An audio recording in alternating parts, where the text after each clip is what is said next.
Olá, alunos! Espero que vocês estejam bem.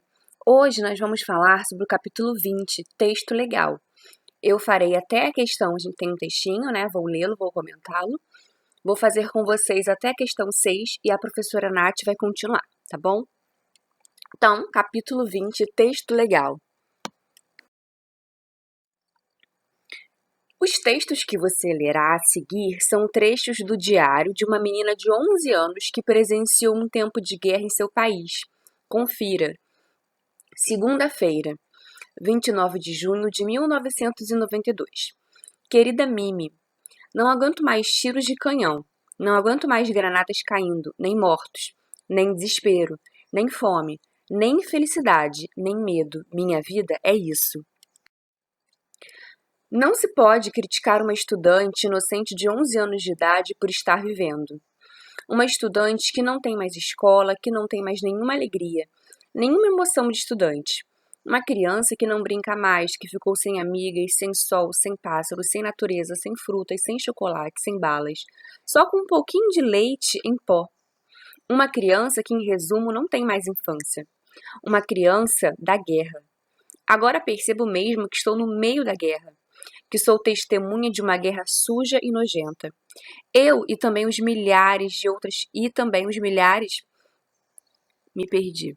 Eu e também os milhares de outras crianças desta cidade que está sendo destruída, que chora, que se lamenta, que espera um socorro que não virá.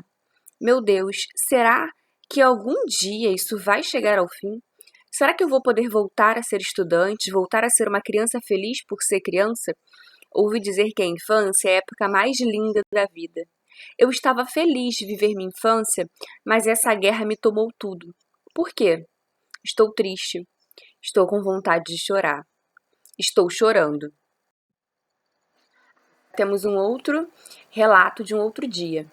Quinta-feira, 19 de novembro de 1992. Querida Mimi, o tempo inteiro tento entender o que é a política. Acho que foi ela que provocou a guerra. E que é por causa dela que nosso cotidiano é a guerra. A guerra suprimiu o tempo que passa, substituindo pelo horror. Hoje, o que passa não é o tempo, mas o horror. Tenho a impressão de que política quer dizer sérvios, croatas, muçulmanos, homens, que são todos os mesmos, que se parecem todos, que não têm diferenças, que têm braços, pernas, uma cabeça, que andam, que falam. Mas alguma coisa faz toda a força possível para torná-los diferentes uns dos outros. Entre meus colegas, entre nossos amigos, em nossa família, há sérvios, croatas, muçulmanos. O resultado é um grupo muito variado de pessoas e eu jamais soube quem era sérvio, quem era croata, quem era muçulmano.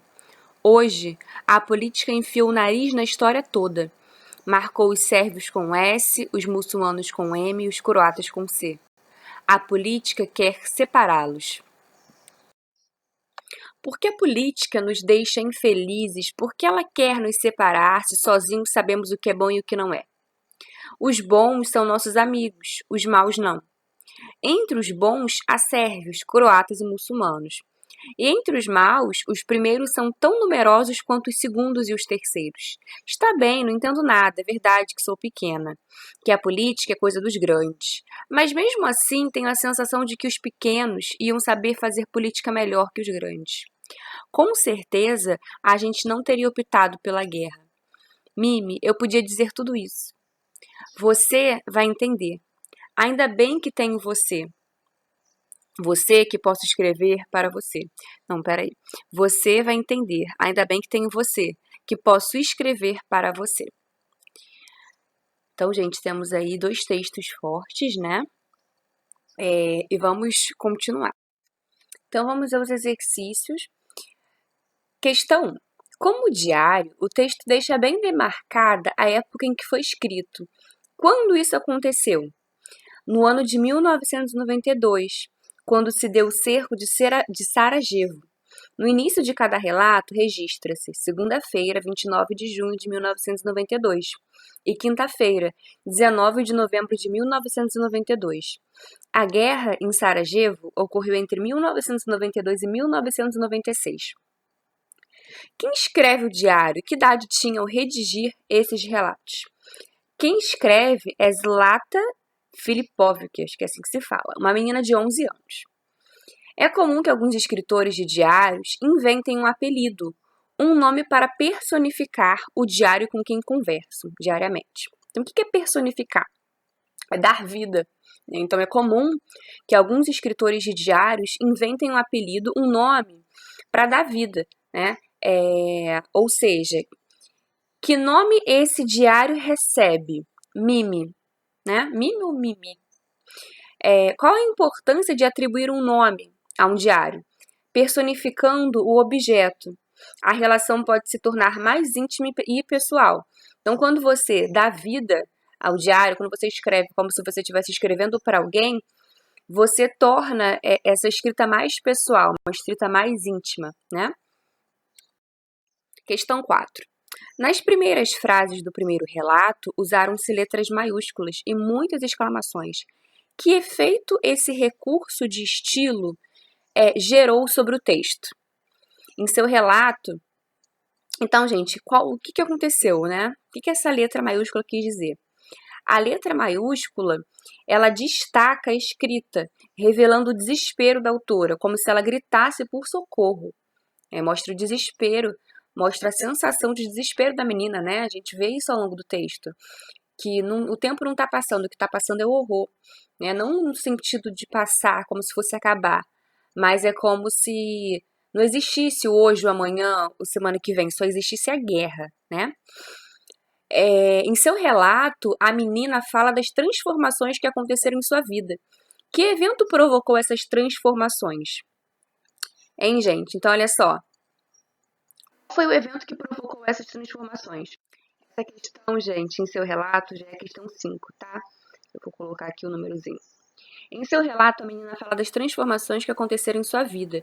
Que evento provocou essas transformações? A guerra, né? A guerra que eclodiu em seu país, então a guerra que começou em seu país. Letra B. Como se caracteriza a sua vida antes e depois desse evento? Então, antes, escola, brincadeiras, amigos, contato com a natureza, alimentação variada e em abundância. Depois, uma criança que não brinca mais, que ficou sem amigas, sem sol, sem pássaro, sem natureza, sem frutas, sem chocolate, sem balas, só com um pouquinho de leite em pó. Quem ela responsabiliza por essa nova situação? Ela afirma que foi a política que criou essa nova situação. Por isso que esse quem está entre aspas, né? Porque quando a pergunta usa o quem a gente usa para se referir a pessoas, né? Então, por isso é que o quem está entre aspas. Se a gente fosse usar a palavra mais adequada, seria o que, né? O que provocou essa situação? Foi a política, né? Por isso que o quem está entre aspas. A questão 6, gente. Vamos lá. Zilata não escreveu um diário qualquer. Seu texto é bem escrito e possui uma linguagem poética que impressiona, principalmente se considerarmos tratar-se de uma menina de apenas 11 anos. Explique por que são poéticas as seguintes frases do diário. Eu e também os milhares de outras crianças desta cidade que está sendo destruída, que chora, que se lamenta, que espera um socorro que não virá. 2. Estou triste. Estou com vontade de chorar. Estou chorando. Então, gente, a poesia da escrita está ligada, entre muitos outros aspectos, né, ao uso de figuras de linguagem. O que são essas figuras de linguagem? Vocês já estudaram algumas. Então, a gente usa essas figuras quando a gente está escrevendo um discurso que é mais profundo, que é mais emocionante. Então, por exemplo, se a menina dissesse assim, estou trancada no quarto há 1000 anos. Essa linguagem seria poética por quê? Porque ela usa uma figura que se chama hipérbole, vocês ainda não estudaram hipérbole. Ela usa essa figura para dizer o quanto aquela situação está demorando a passar. Então, a gente dá mais ênfase, né? A gente reforça uma situação. Então, isso é figura de linguagem. Então, tá, continuando, né? Em a autora trata a cidade como se fosse uma pessoa, né? Que chora e se lamenta pelo estado deplorável em que se encontra. Então, olha só, Eu e também os milhares de outras crianças desta cidade que está sendo destruída, que chora, que se lamenta, que espera um socorro que não virá. Então a cidade está sendo destruída, a cidade chora, a cidade se lamenta. Então esse discurso, ela torna metafórico por quê? Porque ela trata a cidade como se fosse uma pessoa, né? Porque a pessoa que chora e se lamenta pelo estado deplorável, né? 2. A repetição e a gradação acentuam o sentimento de tristeza da autora. Então, como assim gradação? É uma continuidade. Perceba, ela escreveu assim: estou triste, estou com vontade de chorar, estou chorando. Então ela disse que estava triste, depois ela disse que estava com vontade de chorar, depois ela disse que estava chorando. Então foi uma continuação. As ideias foram crescendo. Primeiro ela estava triste, depois ela estava com vontade de chorar. E depois ela realmente chora. Né? Então isso é como se criasse uma imagem na nossa cabeça dessa menina, né? Tem a repetição da palavra, primeiro aparece chorar, depois chorando, né? E justamente essa continuação. Estou com vontade de chorar e depois estou chorando, tá? Aí, gente, da 7 em diante, a professora Nath vai corrigir com vocês, tá bom? Temos esse slide, temos essa escrita na nossa apostila. Eu vou ler para vocês. Texto legal. Então, gente, esse texto legal, né? Esse legal, ele não é um texto legal no sentido de um texto divertido, de um texto bacana, não.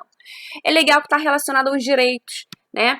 Então, é legal porque tem a ver com aquilo que o ser humano deve ter direito, né? Que o ser humano tem ou deveria ter. Então, vamos ler essa informação porque é bastante importante. A Declaração Universal dos Direitos Humanos, DH, foi assinada em 1948, em uma Assembleia da ONU. O que é a ONU? Organização das Nações Unidas. E contém 30 artigos, então esse texto legal está relacionado a esses artigos, né? Contém 30 artigos que tratam dos direitos universais. Então, direito universal, direito que são direitos básicos, né? São direitos que as pessoas, de modo geral, possuem, ou deveriam possuir, porque na prática a gente sabe que não é bem assim. Que tratam dos direitos universais e das liberdades fundamentais do homem. A declaração não é uma lei, mas os 193 países que a assinaram concordam com o que ela defende e assumiram o compromisso de proteger esses direitos. Acesse por esse link a versão em português. Então, tem esse linkzinho lá na apostila para vocês. Então, gente, esse texto legal é um texto que está relacionado a leis, né? Ou é um texto que está relacionado não necessariamente a uma lei, mas a direitos, né? Porque aí essa Declaração Universal dos Direitos Humanos, né, ela não é uma lei, mas ela defende os direitos das pessoas, né? Então percebam que ela é muito importante, tanto é que os 193 países que a assinaram concordaram com o que ela defende, né, e assumiram um compromisso de proteger esses direitos, tá, gente? Então, é isso. Eu espero que vocês tenham entendido. Se vocês tiverem alguma dúvida, é só falar, tá bom?